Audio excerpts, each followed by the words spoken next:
सत साहिब सतगुरुदेव की जय। बंदी छोड़ कबीर साहिब जी की जय। बंदी छोड़ गरीबदास जी महाराज जी की जय। स्वामी राम देवानंद जी गुरु महाराज जी की जय हो।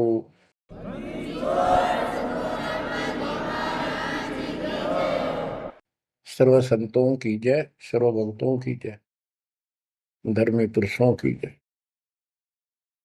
श्री काशी धाम की जय, श्री सुडानी धाम की जय, श्री क्रोथा धाम की जय, श्री बरवाड़ा धाम की जय। सत साहिब गरीब नमो नमो सत्य पुरुष को, नमस्कार गुरु की नहीं। सुर नर मुनिजन साधुआ, संतों सर्वस दीन। सतगुरु साहिब संत सब, दंडवतम प्रणाम। आगे पीछे मध्य हुए, किनको पूर्व। कबीर सतगुरु के उपदेश का, सुनिया एक विचार। जय सतगुरु मिलते नहीं, जाते नरक द्वार। नरक द्वार में दूत सब, करते खेचा तान। उनसे कभू नहीं छूटता, फिरता चारों खाने। कबीर चार खानी में भरमता, कबहू न लगता पार। सो फेरा सब मिट गया, मेरे सतगुरु के उपकार। जय जय सतगुरु मेरे की, जय जय सतगुरु मेरे की। सदा साहिबी सुख से वसियो, अमरपुरी के डेरे की। जय जय सतगुरु मेरे की, जय जय सतगुरु मेरे की। सदा साहिबी सुख से वसियो, सतलोक के डेरे। बच्चों, उस सतलोक की याद आती है, और जिस कारण से ये वाणी याद आती है तो शुक्र मनाया जाता है। आत्मा शुक्र मनाती है कि तुम तो सुख से जीवो, हमने तो कर्म फोड़ लिए। हम तो अपने कर्म भोग रहे हैं, तुम लक्की थे, समझदार थे, इस दुष्ट के बातों में नहीं आए। निर्विकार निर्भय तू ही, और सकल वैमान। जी साधो और सकल वैमान। सब पर तेरी साहिबी, सब पर तेरी साहिबी। तुझ पर साहिब ना, निर्विकार निर्भय। आप अमर कथा सुन रहे हो, सत्यनारायण कथा सुन रहे हो, और आप कहीं भी बैठे हो, दाता ने कैसी दया कर दी। चलते फिरते बैठकर परमात्मा का गुणगान सुनो। बच्चों, ये सत्संग जो है, ये आध्यात्मिक पढ़ाई है, ये आध्यात्मिक शिक्षा है। इसको समझने के लिए भी काफी समय की आवश्यकता है। जैसे बच्चे स्कूल जाते हैं, यानी 15-16 वर्ष तक तो वो टोटली फ्री होते हैं। अपनी पढ़ाई करो, ट्यूशन लगवाओ, क्लास में पढ़ो। तो ऐसे करते करते वो विद्वान बन जाते हैं, डॉक्टर बन जाते हैं, इंजीनियर बन जाते हैं, और बड़ी बड़ी शिक्षाएं प्राप्त कर लेते हैं। इसी प्रकार आपको ये आध्यात्मिक लेक्चर अटेंड करते रहना चाहिए। संसारिक काम भी करो, शिक्षा ग्रहण भी करो, लेकिन ये शिक्षा साथ जरूर ग्रहण करो। इसके बिना सब व्यर्थ है। वो तो सिर्फ पेट के लिए, रोजी रोटी के लिए जो भी कर्म हम करते हैं सब रोजी रोजगार के लिए होता है, और वो रोजगार हम करते करते नुकसान हो जाता है। सब कुछ करते करते हानि हो जाती है, कोई लाभ नहीं मिलता। इधर कमाते हैं, उधर रोग हो जाता है, यहां से कमाया उधर खत्म हो गया। तो परमात्मा के चरणों में आने के बाद, इसकी शरण आ जाने के बाद, तो ये इस तरह के कष्टों को कम कर देगा। परमात्मा की महिमा भी ना सुने, भक्ति ना करें, और काम में ज्यादा ध्यान दें, कभी नुकसान ना हो जाए, और वो करते करते हो जाता है। फिर घर के रहते ना गांठ के। इसलिए काम अवश्य करो, पर इसमें नागा ना करो।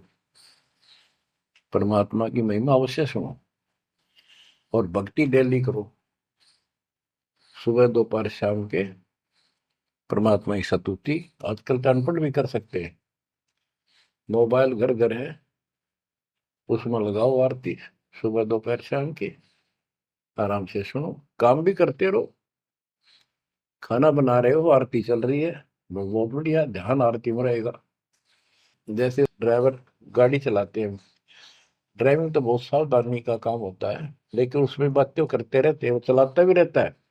इसी प्रकार इस समय का ऐसे सदुपयोग करो, श्रवण भी करो, गाड़ी भी चलाओ, तो आरती भी लगा लो, उसके अंदर चलते रहो, सुनते रहो। तो परमात्मा ने आपके ऊपर रजा करने में कसर नहीं छोड़ रखी। और अब आप भी चौकस हो जाओ, सतर्क हो जाओ, समर्पित और दृढ़ हो जाओ। बच्चों, अपने को अपने घर का ज्ञान हुआ, अभी तक तो हमारे को अध्यात्म का सिर पैर भी ज्ञान नहीं था।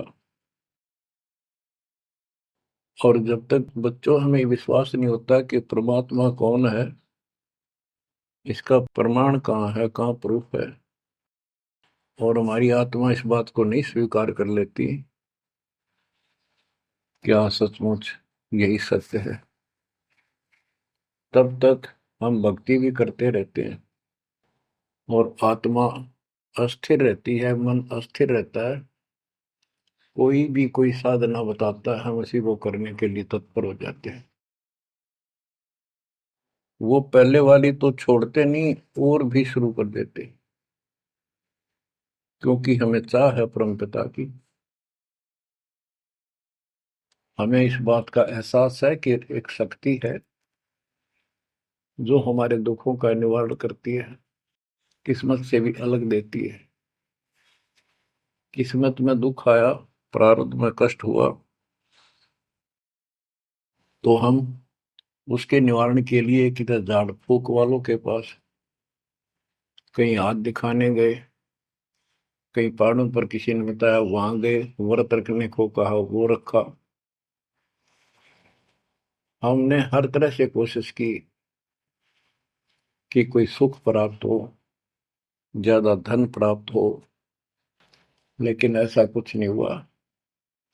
वैसे कभी इत्तेफाक से कोई दाव लग गया, कोई हटकर कोई ऐसा लाभ होता दिखा हो गया, वो होना तो था कर्म का, प्रारब्ध में आ गया कोई, और वो सूत बैठ गया, और हम और दृढ़ हो गए उन्हीं पूजाओं पर, उन गलत साधनाओं पर जो गीता में मना कर रखा है। दास अपनी बताता है, ये आपके साथ भी अवश्य हुई है, आपको अब एहसास होगा। जैसे दास बचपन से रामकृष्ण और विशेषकर विष्णु जी का, कृष्ण जी का विशेष भक्त रहा है, इसके साथ हनुमान जी के प्रति भी लगन में, तरफ में, चाह में कोई कमी नहीं थी। इस कारण से मंगलवार का व्रत रखना, किसी ने बता दिया कि जिला राजस्थान में सालासर एक स्थान है जहां पर हनुमान जी का बहुत प्रसिद्ध मंदिर है और वहां जाने से सारे सुख हो जाते हैं। तो दास सिरसा सर्विस करता था। हरियाणा का एक शहर है, पंजाब से सटा हुआ डिस्ट्रिक्ट है। वहां से पता चला तो दास बैठ के ट्रेन में सालासर पहुंचा, शुरू उतरा वहां से अन्य साधनों से। वहां एक छोटा सा गांव सालासर, वहां एक छोटा सा मंदिर और उसमें एक पत्थर की मूर्ति। उसकी शक्ल भी ठीक सी को ना, हनुमान का वो आइडिया लगाया जाता। उस समय, ये सन 1978 की बात है, ऐसा कोई वहां पर ज्यादा भीड़ नहीं होती थी। हम सुबह आराम से दर्शन कर लेते थे। हद से हद 500-400 आदमी जाते थे। फिर देखते देखते 10 साल में वहां पर टेढ़ी मेढ़ी लाइन बनने लगी, यानी 4-4 घंटे में नंबर आने लग गया। और उस दौरान जैसे भी कोई राहत मिली, जैसे सर्विस लगी, पढ़ते थे, पास होते चले गए, हनुमान जी और श्री कृष्ण की जय जयकार। और जैसे हम पढ़ते थे, पास होते चले गए। तो ये श्रेय अपने इन इष्ट देवों को मानते थे जो एक से अनेक थे। श्री विष्णु भगवान, कृष्ण जी, श्री राम जी और हनुमान जी, शंकर भगवान जी। यानी शंकर भगवान जी कोई पीछे नहीं रखते थे। और ये बता रखा था अगर माँ की भक्ति नहीं करनी, इसको विशेष ध्यान नहीं देते थे इसके ऊपर। फिर भी पास हुए, सर्विस लगी, पुत्र प्राप्त हुआ। फिर पुत्री संतान होती चली गई और इतनी खुशी हुई कि सारा कुछ हनुमान जी ने, श्री कृष्ण जी ने, विष्णु जी ने कर दिया। और ये देख रहा है दास के जो कबीर नास्तिक है उनके भी ये सुख हो रहे थे। तो बात ये है, अब पता चला कि ये साधना वो सुख देने की थी नहीं जो हम इनके सिर कर रहे थे। यकीन से होगा, इनको श्रेय दे रहे थे। तो बच्चों, कबीर पीछे लग गया जाऊं था मैं लोक वेद के साथ, मार्ग में सतगुरु मिले, दीपक ले दिया हाथ। इस भक्ति के सफर में हम लोक वेद के आधार से इधर उधर भटक रहे थे, सही मार्ग मिला नहीं था और कभी भी मंजिल प्राप्त नहीं कर सकते थे। ठीक है, हमारी तड़प थी तो भगवान भी मिले। जैसे वेदों में प्रमाण है, ऋग्वेद मंडल नंबर 9, सूक्त चमन, मंत्र 3 में, कि परमात्मा सबसे ऊपर के लोक में बैठा है। फिर ऋग्वेद मंडल नंबर 9, सूक्त 82, 1, 2, 3 में, ऋग्वेद मंडल नंबर 9, सूक्त 86 के 26-27 में।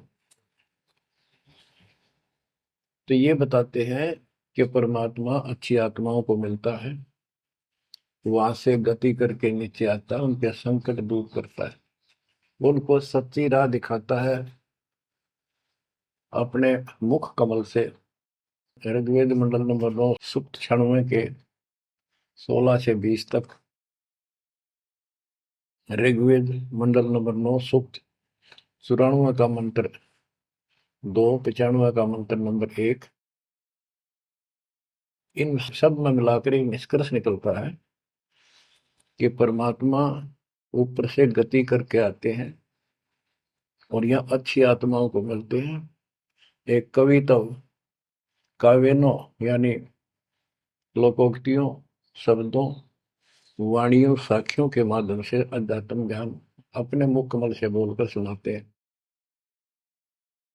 और वो एक कवि की तरह आचरण करते हुए वर्जम घूमते फिरते और अपने मुख कमल से वाणी बोल करके भक्ति की प्रेरणा करते हैं और गुप्त भक्ति के, परमात्मा की साधना के गुप्त मंत्रों को आविष्कार करते हैं, मंत्रों का आविष्कार करते हैं। जैसे गरीबदास जी ने बताया है, कबीर साहब बताते हैं, गरीब सोहम शब्द हम जग में लाए, सार शब्द हमने गुप्त छिपाए। यानी सोहम शब्द किसी भी ग्रंथ शास्त्र में, जिनको हम शास्त्र मानते रहे हैं 600 साल पहले पहले, उनमें नहीं है। और सोहम नाम का प्रचलन बहुत पहले से चल रहा है, पर इन किताबों में नहीं था। क्योंकि कबीर साहब कहते हैं, हम बैरागी ब्रह्म पद सन्यासी महादेव, सो हम मंत्र दिया शिव जी को करे हमारी से। उनको ज्ञान समझा सबको। ज्ञान इतना गजब का है, एक बार आत्मा जरूर पकड़ लेती है और नाम की भी इच्छा करती है, तो उस समय जब परमात्मा अपने ज्ञान सुना रहे होते हैं, काल निकल जाता है उस आत्मा से, और आत्मा ध्यान से सुनती है, सत्य मान लेती है। तो इन्होंने ब्रह्मा जी ने, विष्णु जी ने, शिव जी ने, सबने नाम दे दिए। इनमें सॉफ्टवेयर लगा दिया परमात्मा ने। विष्णु जी में हरियम का, शिव जी में सोम का, ब्रह्मा में ओम का, और वही आज हमारे को लगा दिया। अब हम अपना काम इनसे डायरेक्ट ले रहे हैं। तो कहने का भाव ये है कि जिस समय परमात्मा अपना ज्ञान सुनाते हैं, काल भाग जाता है। परमात्मा के वहां से आते ही काल प्रवेश कर जाता है, उनकी बुद्धि को फेर देता है। इसी कारण से दोबारा इन्होंने परमात्मा की वाणी सुनी नहीं, विचार नहीं सुना, और ये धोखा खा गई। हमने भी बहुत बार धोखा खा लिया, शंखों बार हम ये कष्ट उठा चुके और ये धोखा खा चुके हैं। तो अपने भगवान को छोड़कर इन बकवादा बड़े रहे। मानुष जन्म पाएकर खोवे, सतगुरु विमुखा युग युग रोए। बच्चों, गिरीश सतगुर संगत छोड़कर लाख वर्ष जप कीन, इंद्रिय क्रम ना मोक्ष होए, अरे काल के आदि। जैसे आपको बार बार समझाया जाता है कि सतगुरु से विमुख होने के बाद हम आज से 600 वर्ष पहले परमात्मा से विमुख हुए थे। उसके बाद हम पता नहीं किन किन धर्मों में जन्मे, कभी भक्ति की कभी ना की। भक्ति करते थे और भक्ति ही नहीं थी, लेकिन मालिक फिर भी हमें उन प्रत्येक मानव शरीर में मिले हैं और सच्ची राह दिखाई है। हमने कुछ दिन की साधना अवश्य की है, फिर छोड़ दी, और जिसके कारण परमात्मा हमें चार्ज कर गए। उस चार्जिंग के कारण आज तक आपके हृदय में मालिक की चाह और भक्ति की तरफ बनी हुई थी, और मनुष्य जीवन मिलते रहे। क्योंकि हम 600 साल पहले गुरुद्रोही नहीं हुए थे, सतगुरु विमुख हो गए थे। सतगुरु विमुखा युग युग रोआ, मानुष जन्म पाकर खोए। एक उदाहरण देता हूं। एक राबी नाम की लड़की, जिसको राबिया भी कहा, मुसलमान धर्म में जन्मी। वह पिछले सतयुग से मालिक के उनके साथ लगे थे, अपनी बेटी को, अपनी आत्मा के। गरीबदास जी ने बताया है कि कबीर साहब बताते हैं, दो दिन मेरी शरण है। यानी एक बार किसी युग में चाहे वो 10 दिन भी नाम ले ले, फिर छोड़ दिया वो, मालिक उसको अपने खाते में लिख लेता है। और फिर उसको धीरे धीरे धीरे धीरे, देखो अपने पिता को, देखो हमारे लिए कितना कष्ट उठा रहे हैं। उसको धीरे धीरे चार्ज करते रहते हैं, चार्ज करते रहते हैं, भक्ति की तरफ जन्म जन्मांतर बढ़ाते रहते हैं। उसी कर्म अनुसार, उसी क्रिया में वो लड़की आत्मा राबी बनी हुई थी। एक लड़की मुसलमान घर में जन्म था, 12-13 साल की बेटी थी, भेड़ बकरियां चरा रही थी। और वो सारी सृष्टि के रचनहार हमारे पिता अपनी बेटी के लिए उस जंगल में पहुंच गए, घास फूस पर बैठ के जाकर बेटी के पास मुसलमान धर्म जिंदा का रूप बनाया। हमारे अंदर एक धर्म कर्म की ये भी एक समस्या है कि हम अपने धर्म वालों को महत्व देते हैं, दूसरों से नफरत करते हैं। ये काल की चाल है। इसलिए दाता सौ सब क्षेत्र में करूं अपने धन के काज, हिरण्यकशिपु जो मार दूं, नरसिंह धर के साथ। अब्राहिम सुल्तान दम के बंदी बन के चले गए, एक नौकरानी बन के चले गए। क्या पड़ा था उनको? कोरडे खाए, नौकर बने, अपने बच्चे को नरक से निकालने के लिए कि तुम बालक हो, बुद्धि छोटी है, बच्चे की बुद्धि इतना काम नहीं करती, इस ज्ञान से आपकी बुद्धि विकसित होगी, आप कुछ दिनों में संकेत समझने लग जाओ। अब जैसे रबी को मालिक ने समझाया, तो बच्चों, परमात्मा अपनी उस बेटी, उस आत्मा के, राबिया के पास जाकर बैठ के जंगल में गर्मी सर्दी घास फूस के ऊपर बैठ के और उसको समझाने लगे, बेटी भक्ति किया करो। तो बच्ची थी, जैसे उस धर्म के अंदर जन्मी थी, उसमें जो साधना बताते थे उसको कहती थी हम करते हैं, ऐसे करते हैं, नमाज करते हैं, ईद बकरीद मनाते हैं। तो परमात्मा ने उनको काफी समझा, कई दिन लगातार जाते रहे, ये चले जाते फिर आ जाते। अंत में लड़की ने स्वीकार कर लिया, भगवान मुझे वो सच्चा राह बता दो जिससे मोक्ष मिले। परमात्मा ने उनको मंत्र दिए, ये मंत्र दे दिए पांचों, लेकिन ये नहीं बताया कि किस किस के हैं, क्योंकि इसके बताने की जरूरत भी नहीं है। या तो चाबी है, किसी भी खजाने की है या कोई और सामान वाले की है, उस ताले के लाओ, खुल जाएगा और उसमें जो सामान है आपको मिल जाएगा। फिर भी याद होना आवश्यक है कि ये इसमें यूं सामान है, इसमें ये सामान है। तो लड़की ने कुछ दिन मालिक की साधना की, 4 वर्ष। उसके बाद समाज के दबाव में शानी होगी, उसने यहाँ तक फैसला कर लिया कि ये तो संस्कार बढ़ते चले जाते हैं, शादी ही नहीं कराऊंगी, विवाह नहीं कराऊंगी। उसने निकाह करने से मना कर दिया। माँ बाप ने कोशिश की, लड़की जवान होगी, लेकिन बिल्कुल स्पष्ट शब्दों में कह दिया, मैं विवाह नहीं करूंगी, मैं अल्लाह खुदा को प्राप्त करूंगी। माँ बाप परेशान हो गए कि बच्ची है, इसने तो जिद लगा ली, और इसका जीवन कैसे पार होगा, कैसे पास होगा, तो हो ही नहीं सकता। बच्चों ने कहा, बेटी या तो निकाह कर लेना, हम दोनों मरेंगे। लड़की ने सोचा, चल माता पिता की हत्या का क्यों सिर पर दोष दूं, आगे अपने पति से बात कर रहे हैं। निकाह हो गया।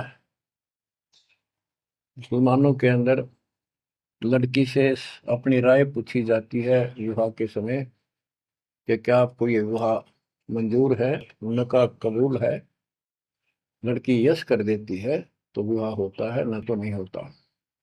ये स्वतंत्रता बेटी को है। उसने यस कर दी, विवाह होगा। उनका पति बहुत बड़ा अधिकारी था, अफसर था, साहब था। मुसलमानों में एक से अधिक विवाह भी हो जाते हैं, सामान्य बात है।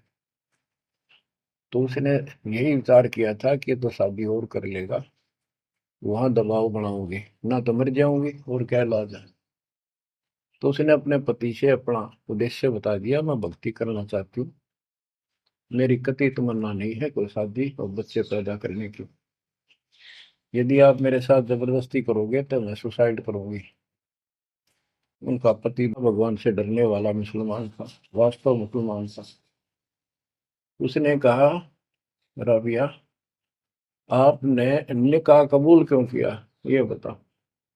उसने कहा कि मेरी मजबूरी थी, मेरे माता पिता मर जाते, मैं वो दोष नहीं लेना चाहती थी, उनका भी काम बन गया। कि आप बताओ आपका क्या इरादा है। मेरा फाइनल है, या तो मौत या अपनी भक्ति करूंगे। इतना दृढ़ विश्वास देखकर उसने कहा कि राबिया कोई बात नहीं, आप भक्ति करो, मैं अल्लाह के मार्ग में बात नहीं बन सकता, मैं भी भगवान से डरने वाला हूँ। लेकिन जैसे आपकी लोक लाज के कारण आपके पिता की समस्या प्रबल थी, इसी प्रकार समाज हमारा भी है, लोक लाज हमें भी है। आप मेरी दृष्टि में, मेरी तरफ से तो मेरी सिस्टर होगी, समाज की दृष्टि में मेरी वाइफ बनकर रहना होगा। वो बोली मुझे मंजूर है। उसके लिए अलग व्यवस्था कर दी, अपनी भक्ति कर, किसी चीज की कमी नहीं आने देंगे। उसने अपनी और शादियां कर ली। अब वो 50 साल की होगी, सब देखा कि ये तो बिल्कुल देवी का रूप है, पलक भी उठाकर नहीं देखती। ये पिछले संस्कार थे, वो बैटरी चार्ज थी, उसमें चाह थी, आगे बैटरी लगी नहीं है, धीरे धीरे नष्ट होगी। या रोड मारा काल मारी, ये बहुत बड़ा षड्यंत्र है। सतगुरु कबीर साहब ने इसको कोई खोल नहीं सकता, इसे बचा भी नहीं सकता। इसलिए सतगुरु की शरण नहीं छोड़नी चाहिए। उसने अपने पति, जो संसारिक दृष्टि के पति से कहा कि मैं हज करने जाना चाहती हूँ। उसने कहा अच्छी बात है, जाओ, और कोई व्यवस्था ऊंट घोड़े की करवा देता हूँ, उस पर आराम से बैठ कर जाइए। बोली नहीं, मैं पैदल जाऊंगी, क्योंकि ये आस्था हमारी भगवान के प्रति, अहंकार में नहीं। ऐसे जावा तो और बढ़िया रहे, ये वो शुरू से धारणा है। उसमें साधन भी नहीं होते थे, ऊंट घोड़े होते थे, रेगिस्तान में ऊंट ही चलते थे। वो बोली नहीं, मैं पैदल जाऊंगी। राबिया पैदल जा रही थी, रास्ते में कुआं था, उसमें बाल्टी और रस्सा नहीं था। एक कुतिया वहां पर बहुत बुरी तरह रो रही थी, कभी कुएं की तरफ जा रही थी, राबिया के चरणों की तरफ आ रही थी। वो समझ गई कि यह प्यासी है, और साथ में बच्चा है, मरेगी की बच्चे भी मरेंगे। आओ देखा ना ताओ देखा, दया बिना दरवेश कसाई। वो दरवेश थी, संत थी, दयालु थी, असली मुसलमान थी। उसने अपने बाल पाड़े सिर के, रस्सी बनाई लंबी, वो 100 100 फुट नीचे पानी होता था, और फिर अपने कपड़े निकाल कर शरीर के, उसके बांध कर नीचे भिगो के बाहर टपकाए, निचौड़े एक मटके के टूटे हुए पात्र में। कुतिया ने जी भर का पानी पिया, और लड़की ने अपने जो सिर के बाल पाड़े, थोड़ा बहुत खून निकला था, रक्त, ब्लड को साफ किया, कपड़े पहन लिए, मक्का के लिए चलने लगी। वो मंदिर उठ के मक्का कुएं के साथ आकर खड़ा हो गया। लड़की ने तो जाना ही मक्का में था, एकदम प्रवेश कर गई। उधर इब्राहिम सुल्तान अदम की पहले बॉडी में वो आत्मा गई हुई थी, क्योंकि परमात्मा उनको भी प्रेरित करते हुए आ रहे थे। जो इब्राहिम सुल्तान अदम बाद में सम्मान बना, तो जिनको ये ज्ञान हो जाता था, वो अपने धार्मिक मेलों में जरूर जाते थे औरों को समझाने के लिए। तो इब्राहिम सुल्तान अदम वाली आत्मा वहां गई हुई थी, लोगों में चर्चा हुई, वे मक्का गया कहाँ, हद होगी, मंदिर ही नहीं है यहाँ पर। तब इब्राहिम सुल्तान अदम कहता है, गरीबदास जी बताते हैं, सुल्तान अदम मक्के गया, मक्का नहीं मकान, गया रांड के लेन को यूं कह अदम सुल्तान। लोग बोले रे क्या बोल रहा था, फिर इतने में वो मक्का वापस आ जाता है, और उसमें से राबिया निकली। राबिया देखी, लोग भाग कर प्रवेश किया, देखा तो एक राबिया ने, एक लड़की, उसने अपना परिचय दिया। पूरे मुसलमान समाज में ये बात फैल गई, चर्चा का विषय बना कि भक्ति हो तो राबी जैसी, भक्ति हो तो राबी जैसी, जिसके लिए मक्का उड़कर चला गया जहाज के समान, एयरप्लेन के समान। तो वह हज के लिए गए हुए व्यक्ति इब्राहिम सुल्तान से बोले, अरे भले आदमी, तो एक देवी को क्या कह रहा था, गया रांड के लेने को, नो कह तुम सुल्तान, एक नकमी आत्मा को यो मक्का लेने गया है। तेरा तो भाई दिमाग खराब हो गया, ऐसी देवी के बारे में ऐसे शब्द बोले, तुझे पाप लगेगा, दोजख में जाएगा। तब उसने उनको बताया, ये कभी आत्मा इसके लिए आए थे, इसको वहां मिले थे ऐसे ऐसे, और इसने वो सत भक्ति छोड़ दी, क्योंकि परमात्मा साधु रूप में कहीं प्रकट हो जाते हैं, ये उनका एक नियम है, अच्छी आत्माओं को मिलते रहते हैं। तो उस इब्राहिम सुल्तान वाली आत्मा को बताया था कि ऐसे एक राबी नाम की बेटी है, उसको भी मैंने ज्ञान दिया, पर नालायक ने वह भक्ति छोड़ दी, दुख पाओगी। तो उसने बताया कि इसको सत भक्ति मिली थी, जड़े डोना ही है यार, उस पिछली साधना के कारण ये सब कुछ हो रहा है। परंतु उन लोगों के अबन में कहाँ समाने वाली थी अब बात, तो अक्षरों में। उस जीवन को पूरा करके वो लड़की, वो आत्मा अगले जन्म में एक बांसुरी नाम की लड़की बनी, जन्म हुआ। धार्मिक शब्द सुनाया करती थी, बड़ी प्रबल, क्योंकि प्रेरणा थी उसमें भी अनमोल रही वो। और यहां तक विचार कर लिया कि ये सुना है मक्के में जो मरता है वो सीधा जन्नत में जाता है, स्वर्ग में। तो इससे बड़ी अवसर कहाँ मिलेगा, अगर दोस्ता होगी। मक्के में अपनी गर्दन काट दी और चढ़ा दी, सब जगह ये चर्चा होगी, भाई बांसुरी तो जन्नत में जाएगी, सीधे दरवाजे खुले हैं।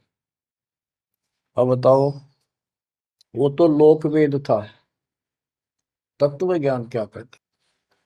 उसके बाद वो लड़की अगले जन्म में फिर लड़की रूप में जन्मी, युवा होकर वैश्या का जीवन दिया, सारा जीवन गंदे कर्म करो, एक भी अच्छी सोच नहीं, छोड़ दिए कर्म काल में। मानुष जन्म पाकर खोए, सतगुर विमुखा युग युग रो। वो फिर मर गई उस गंदे जीवन को भोग कर, पाप इकट्ठे करके ढेर ला गए। उस 3-4 साल की साधना से उसको मनुष्य शरीर मिलते रहे। उस दौरान परमात्मा ने कोशिश की, लेकिन वो रंग में रंग चुकी थी। बांसुरी वाले में खुद गायक बन गई, लोग प्रशंसक हो गए, बड़े बड़ी अल्लाह का ज्ञान सुनाती है। और वैसा बनने के बाद उसी कर्म वैसे फूट लिए, अच्छे बात समझ में नहीं आई। वो फिर मृत्यु को प्राप्त हुई, वैसा का जीवन, गणका का जीवन भोग कर फिर वो शेख तकी नाम के एक धार्मिक मुसलमान पीर के घर जन्म लिया बेटी के रूप। 11 वर्ष की, 12 वर्ष की आयु पूरी करके वो मर गई, समय संस्कार पूरा हुआ। परमात्मा कहते हैं, सोचल छिदर मैं करूं अपने जन के काज, उस आत्मा को फिर अपने चरणों में लेना था, अपनी प्यारी आत्मा। जो जन मेरी शरण है ताका हूं मैं दास, केल के लाग्या करूं जब लग धरती आकाश। तो कारण बनाया, शेख तकी के मन में ये धारणा पैदा की कि राजा सिकंदर लोदी से, जो उसका धार्मिक पीर था शेख तकी, उसने कहा कि आप कहते हो इसने, कबीर ने रामानंद जी को जीवित कर दिया, गर्दन काट दी थी आपने, और आपका जलन का रोग ठीक कर दिया, कमाल जिंदा कर दिया। वो तो वैसे उसमें सदमे में था, वो ऐसे वैसे हो जाता, इत्तेफाक उसको जीवित होना था, इसका कबीर का नाम बन गया। जब जानू मैं इसको, मेरी बेटी को जिंदा कर दे जो कब्र में दबी हुई है, 15-20 दिन हो गए। तो कबीर साहब से कहा गया, कबीर साहब ने कहा कि आसपास के लोगों को बता दो कि आ जाओ, एक कमाल होगा। उस शेख तकीर ने ढिंढोरा पिटवा दिया कि इसकी बेइज्जती हो तो छक्का हुआ है, मूर्ख बना रहा। उधर कबीर साहब ने कह दिया कि भाई खूब बुला लो, आसपास जितने बुला सकते हो, सबके सामने देखते हैं परमात्मा की क्या रजा होती है। हजारों व्यक्तियों के सामने कबीर साहब ने कहा, एक शेख तकी की बेटी जीवित हो जा। कब्र खुलवा दी, उसमें 100 पड़ा था। कहा एक शेख तकी की बेटी जीवित हो जा, लड़की नहीं जीवित हुई। फिर दोबारा कहा, फिर भी जीवित नहीं हुई। शेख तकी नाचन लग गया, खुल गई पोल डोंगी की, देखो ये बकवाद करता था, सुन लो भाई, है डोंगी पाखंडी झूठा। तो परमात्मा ने कहा कि शेख तकी तू कोशिश कर ले। तो और दूसरे बोले, जी ये कुछ करने जोगा होता था, अपनी बेटी ने कौन मिट्टी में दाबा है, आप पर दया करो। तब कहा है कबीर की बेटी, जीवित हो और बाहर आ बेटा। इतना ही कहना था। सारा शरीर में कंपन हुई, डेड बॉडी जीवित होगी और उठ के बेटी बाहर आ गई। मालिक के चरणों में मस्तक टेका। 1.5 घंटा तक अपनी पिछली गलतियां और कबीर भगवान की समर्थता सबके सामने बताई और कहा कि ऐसे ऐसे मुझे ये भगवान मिले थे अल्लाह। ये खुद अल्लाह अकबर है, पूरी सृष्टि के रचने वाले, सबके दुख दूर करने वाले। मेरे कर्म फूट गए, मैं इनको छोड़कर ऐसे ऐसे गंदे जीवन जी के मैं आज फिर इनकी कृपा हुई, मैं कोई मनुष्य जीवन शेष नहीं था। पशु पक्षी बनने वाली लाइन में खड़ी थी।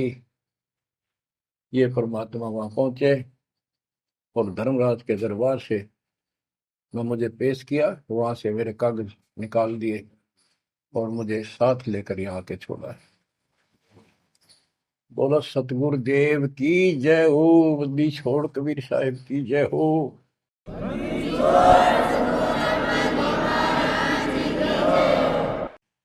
तो उसने कहा बेटी जा अपने पिता के साथ। कबीर साहब ने कहा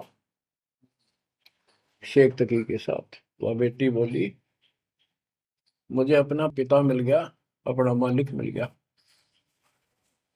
इस कर मेरा संस्कार इतना ही था। आप मेरे पिता हो, सारी सृष्टि के मालिक हो, मैं तो आपके साथ रहूं।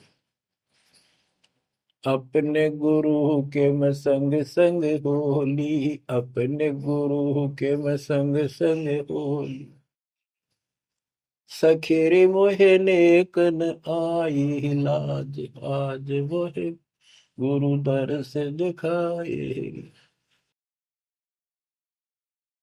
बच्चों यह बात तो बनेगी ऐसे ही। पानी कहते, देसी कहावत है, पानी तो झील में नीचे के स्थान पर आके ही टिकेगा। वैसे पलट में कितना ऊंचा चढ़ जाए लेकिन टिकेगा वहीं आके। मन का तूफान बकवादों का, कहीं धक्के खा लो, आके बात बनेगी सतगुरु शरण। तो कहते हैं गरीबदास जी का है, गरीब सतगुरु संगत छोड़कर लाख वर्ष जबकि इंद्रिय कर्म ना मोक्ष हो, रहे काल के अच्छी। सतगुरु पूर्ण संत की संगत छोड़कर चाहे लाख वर्ष तक ये जप करते रहियो, चाहे ये जाप करते रहना, इसका कोई यूज नहीं होगा, क्योंकि कनेक्शन कट चुका होगा, मर्यादा भंग होगी। गुरु बिन माला फेरते, गुरु बिन देते दान, गुरु बिन दोनों निष्फल है, वो व्यर्थ जाएंगे। बच्चों परमात्मा हमारे लिए भटक रहे हैं। इन पिछली गलतियों से सबक लो, इनको फिर से ना दोहराना। जैसे आपको बताया है कि कबीर भगवान है, ये सारी सृष्टि के रचने वाले हैं, ये हमारे पिता, हमारे जनक है, हमारे कष्टों को दूर करने वाले, संकट मोचन यही है। लेकिन हम इनको छोड़कर अन्य उपासना करते रहे हैं। जैसे गीता अध्याय 16 श्लोक 23 और 24 में स्पष्ट कर दिया है कि शास्त्र विधि को त्याग कर जो अपनी मर्जी से, इच्छा से मनमाना आचरण करते, मनमानी साधनाएं करते हैं जो शास्त्रों में प्रमाणित नहीं है, उनको न तो कोई सुख हो, न कोई सिद्धि प्राप्त हो, कार्य सिद्ध हो जिससे, और न उनकी गति यानी मोक्ष हो। तो भक्ति करते इसी के लिए है। ये तीनों नहीं हुए तो उस भक्ति का फायदा क्या, लड़ाई ढोने वाली बात। तो बच्चों आपको बताया, सभी वेदों और ग्रंथों से सिद्ध कर दिया कि कबीर भगवान है। वेदों को तो पूरा विश्व मानता है और हिंदू समाज तो इस पे कुर्बान है। उसके बाद दूसरा नंबर गीता, वेदों से भी प्रथम आ चुकी है वर्तमान में, क्योंकि इसमें ज्ञान बिल्कुल संक्षिप्त में और बहुत तिरपाई सीरीज में।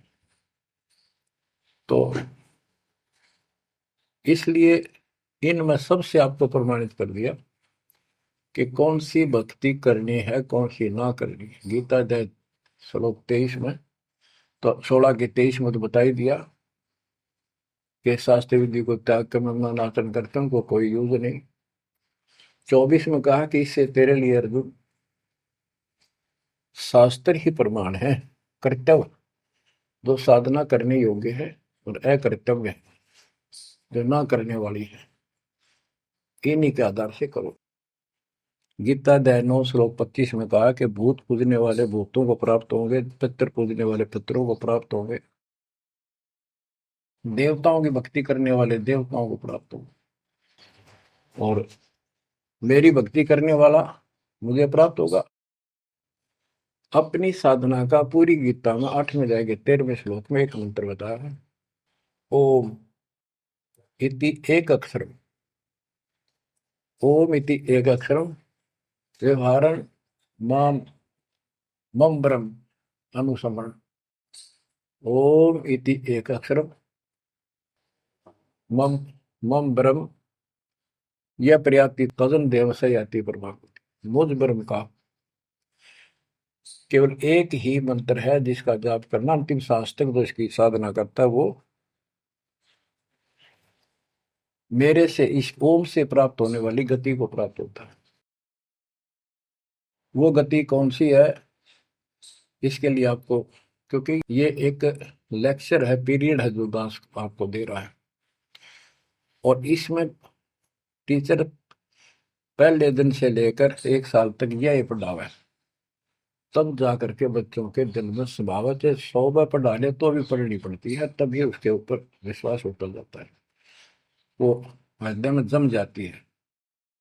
श्री देवी भागवत के 6ठे स्कंद में हिमालय राजा को वो देवी का परम भगत था, कुछ बातें नहीं हो रही थी, तो उसने कहा मुझे मोक्ष दो, धन तो बहुत दे दिया आपने, तो उसने कहा मोक्ष, ये झूठ बोले न ज्ञान तहनी, और उस भक्ति का ज्ञान इनको, क्योंकि उन्होंने वो खत्म कर दिया जो मूल ज्ञान था, सूक्ष्म वेद का वो पार्ट हिस्सा। तो इसने कहा कि ओम का जाप कर, राजा हिमालय से श्री देवी ने कहा, दुर्गा ने, ओम का जाप कर और सब बात छोड़ दे, वो ब्रह्म दिव्य आकाश रूपी ब्रह्म लोक में रहता, उस ब्रह्म को प्राप्त हो जाओगे, तुम्हारा कल्याण हो। गीता अध्याय 8 श्लोक 16 में बताया है कि ब्रह्म लोक में गए वे भी सब पुनरावृत्ति में है। गीता चारों वेदों का सारांश है, ये वेद है, जितना इसमें वेदों वाला ज्ञान है वो सत्य है, कुछ काल ने अपना मिलावटी किया है, वो अलग दिखाई देता है, वो केवल युद्ध कराने के लिए अटकलबाजी इसने की है, और बीच में अपना तड़का भी लगाया है। वो साफ निर्णय हो गया, क्योंकि सूक्ष्म वेद सब कुछ है, उससे सभी छट गया अलग अलग से, ये गलत है ये ठीक है। तो ब्रह्म लोक में गए वे भी पुनरावृत्ति में पुनर्जन्म होता है। गीता अध्याय 4 श्लोक 5 में इसने स्पष्ट कर दिया, अर्जुन तेरे मेरे बहुत जन्म हो चुके हैं, तू नहीं जानता नहीं। गीता अध्याय 2 श्लोक 12 में यही 10 के 2 में बताया कि मेरी उत्पत्ति तो हुई है, लेकिन ये ऋषि देवता नहीं जानते, क्योंकि ये मेरे से उत्पन्न हुए। फिर उस ज्ञान को, जैसे जहां से शुरुआत हुई थी कि परमात्मा सतलोक से सबसे ऊपर के लोक में रहता, वहां से चलकर गति करके आता है, अपना सच्चा अध्यात्म ज्ञान खुद बोलकर बताता है। गीता अध्याय 4 श्लोक 32 में, ये कोड वर्डों में है गीता ज्यादातर, उसमें बताया कि जो ज्ञान ब्रह्मणे मुखे सचिदानंद घन ब्रह्म ने अपने मुख कमल से बोली वाणी में बोला है, उस वाणी में संपूर्ण विस्तार के साथ लिखा है, उससे ये पूर्ण मोक्ष होगा, फिर कभी जन्म मरण नहीं होता। उसके बारे में चौथे अध्याय के 34वें श्लोक में कहा है कि उस ज्ञान को तत्वदर्शी संतों के पास जाकर समझ, उनको दंडवत प्रणाम करने से, कपट छोड़कर उनकी सेवा करने से वो तत्वदर्शी संत जो तत्व ज्ञान का उपदेश करेंगे। गीता अध्याय 15 श्लोक 1 में स्पष्ट कर दिया है, जो इस उल्टे लटके हुए संसार रूपी वृक्ष की के सभी विभाग का नारा नारा ज्ञान बता देता, सभी विभागों का पार्षद सवेदवित वो वेद के तात्पर्य को जानने वाला है। गीता अध्याय 15 श्लोक 4 में कहा है कि उस तत्व ज्ञान के प्राप्त होने के पश्चात उस तत्व ज्ञान रूपी शस्त्र से इस अज्ञान को काट कर, यानी तत्व ज्ञान को ठीक से समझकर उसके पश्चात परमेश्वर के उस परम पद की खोज करनी चाहिए, जहां जाने के बाद साधक फिर लौटकर संसार में कभी नहीं आते। और उसी की भक्ति करो जिसने सारे संसार रूपी वृक्ष को बनाया है, सृष्टि रची है। बच्चों, ये है वो तत्व ज्ञान, ये है वो मूल ज्ञान, सार ज्ञान निष्कर्ष निकाल के रख दिया गया है। अब गीता बोलने वाले ने कहा है कि उस तत्व ज्ञान के अंदर सब कुछ निष्कर्ष है, उसको समझो।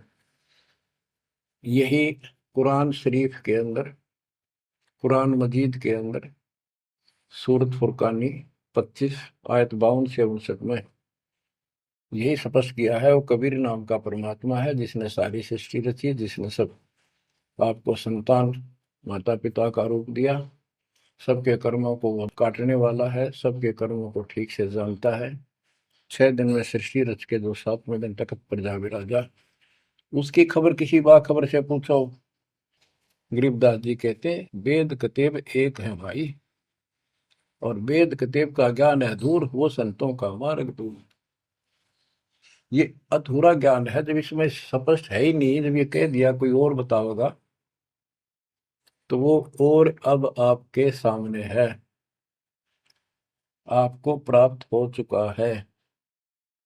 अब भी बच्चों नहीं समझोगे तो कौन सी विधि अपनाए जो आपकी आंखें खोले। कबीर द्वार धनी के पड़ा रहे, धक्के धनी के खावे, 100 काल जो ही पर द्वार छोड़ नहीं जावे। अब आपने इतना करना है, इस ज्ञान को समझकर मालिक से दूर ना होना, सतगुरु विमुखा मत हो जाना। इसमें आपको अच्छा लगे चाहे कोई कष्ट लगे, वो कष्ट भी गॉड गिफ्ट होगी। हो सकता है पता नहीं कौन सा पाड़ सा कष्ट आपका हल्के में टल रहा हो, पर जल्दी ना करा करो। और तो धरती पर कहीं जा रही हो तुम्हें कभी राहत नहीं मिलेगी।